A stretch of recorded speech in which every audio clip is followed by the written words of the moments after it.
जिंदगी में मुश्किलें तमाम हैं, फिर भी इन होठों पे मुस्कान है। जिंदगी में मुश्किलें तमाम हैं, फिर भी इन होठों पे मुस्कान है। जब जीना हर हाल में है, तो मुस्कुराकर ही जीने में क्या नुकसान है। नमस्कार दोस्तों, आइए आज मैं आपको एक सच्ची कहानी सुनाती हूँ। ये कहानी हमें जिंदगी के हर हाल में मुस्कुराकर जीना सिखाएगी। ये कहानी है सेकेंड वर्ल्ड वॉर के टाइम की, जर्मनी में हिटलर के कंसंट्रेशन कैंप की। जैसा कि हम सभी जानते हैं, हिटलर के कंसंट्रेशन कैंप में यहूदियों को मारा जाता था और कईयों को कैदी बना के उनसे मजदूरी का काम कराया जाता था। इन्हीं कैदियों में एक कैदी थे विक्टर फ्रैंकल। ये एक साइकेट्रिस्ट थे। उन्होंने हिटलर के कंसंट्रेशन कैंप में 3 साल बिताए और जब वो वहां से बाहर निकले तो अपने वहां के कंसंट्रेशन कैंप के एक्सपीरियंस के बेस पे उन्होंने एक किताब लिखी, मैन्स सर्च फॉर मीनिंग। उन्होंने अपनी इस किताब में लिखा है, जब भी यहूदियों को उस कंसंट्रेशन कैंप में लाया जाता था तो उनसे 2 लाइन बनाई जाती थी। एक उन लोगों की होती थी जो फिजिकली वीक होते थे और एक लाइन उनकी होती थी जो फिजिकली फिट होते थे। जो फिजिकली वीक होते थे उन्हें गैस चैम्बर में डाल दिया जाता था और उन्हें मार दिया जाता था, और जो फिजिकली स्ट्रांग होते थे, फिट होते थे, उनको मजदूर बनाया जाता था, उनसे फैक्ट्री में काम कराया जाता था, उनसे रोड कंस्ट्रक्शन का काम कराया जाता था। चूंकि विक्टर फ्रैंकल फिजिकली फिट थे तो उन्हें गैस चैम्बर में नहीं डाला गया, उन्हें मजदूर बनाया गया।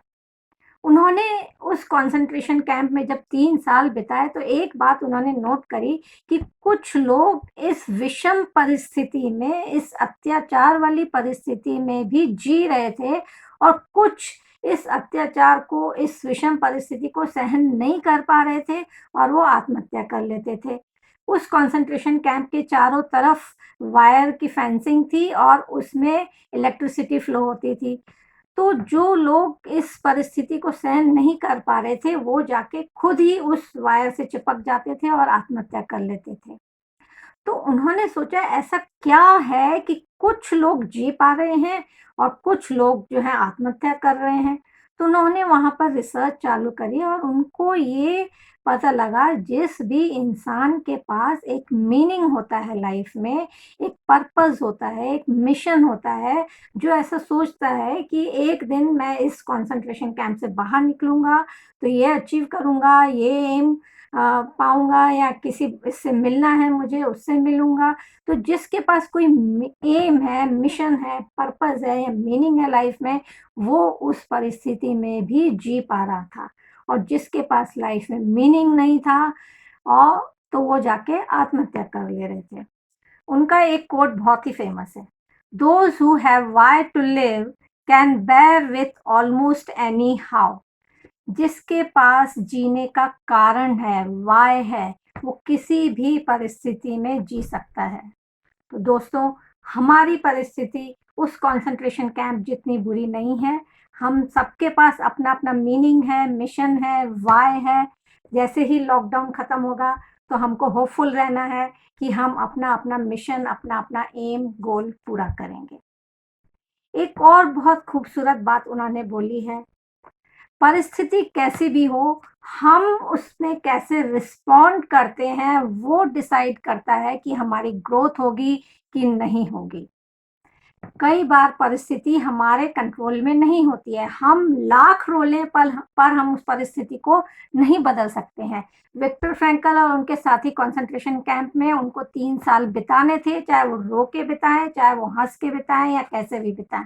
हम लॉकडाउन सिचुएशन में हैं, चाहे हम सिचुएशन को रो के बिताएं या हम इस समय को क्रिएटिवली, प्रोडक्टिवली यूटिलाइज करें, ये हमारे हाथ में है। परिस्थिति को बदलना हमारे हाथ में नहीं है, लॉकडाउन को बदलना हमारे हाथ में नहीं है। तो हम इस समय का कैसे सदुपयोग करें, क्या रिस्पॉन्ड करें, वो रिस्पॉन्स हमारे हाथ में है और ये रिस्पॉन्स ही डिसाइड करेगा कि इसका आउटकम क्या होगा। अगर हम रोते रहेंगे तो हम डिप्रेशन में जा सकते हैं, अगर हम क्रिएटिव और प्रोडक्टिव यूटिलाइजेशन करेंगे तो लॉकडाउन खत्म होने के बाद हम अपनी ग्रोथ एंड डेवलपमेंट कर सकते हैं। और आप इतिहास में ही देख लीजिए, कोई भी महान काम हुआ है तो वो या तो सफरिंग में हुआ है या आइसोलेशन में हुआ है। Gandhi ji Nelson Mandela jail में कई कई साल उन्होंने बिताए और जब जेल से बाहर निकले तो वो ज़्यादा स्ट्रांग होके बाहर निकले, ना कि वीक होके बाहर निकले। ऐसे ही साइंटिस्ट जब भी इन्वेंशन करते हैं तो वो आइसोलेशन में होते हैं तभी कर पाते हैं। राइटर्स कोई अच्छी किताब लिखनी होती है उन्हें तो खुद को आइसोलेशन में ले जाते हैं, खुद को बंद कर देते हैं जिससे कि वो एक क्रिएटिव जोन में आ सके। तो आज हमको ये जो आइसोलेशन मिला है ये हमारे ऊपर डिपेंड करता है कि हम इसका क्रिएटिव यूटिलाइजेशन करें या इस सिचुएशन को लेके रोएं। चॉइस इज ऑलवेज आस, रोना या क्रिएटिव यूटिलाइजेशन करना। जब जीना हर हाल में है तो मुस्कुराकर ही जीने में क्या नुकसान है। फिर मिलती हूँ आपसे अगले वीडियो में, तब तक खुश रहिए, स्वस्थ रहिए।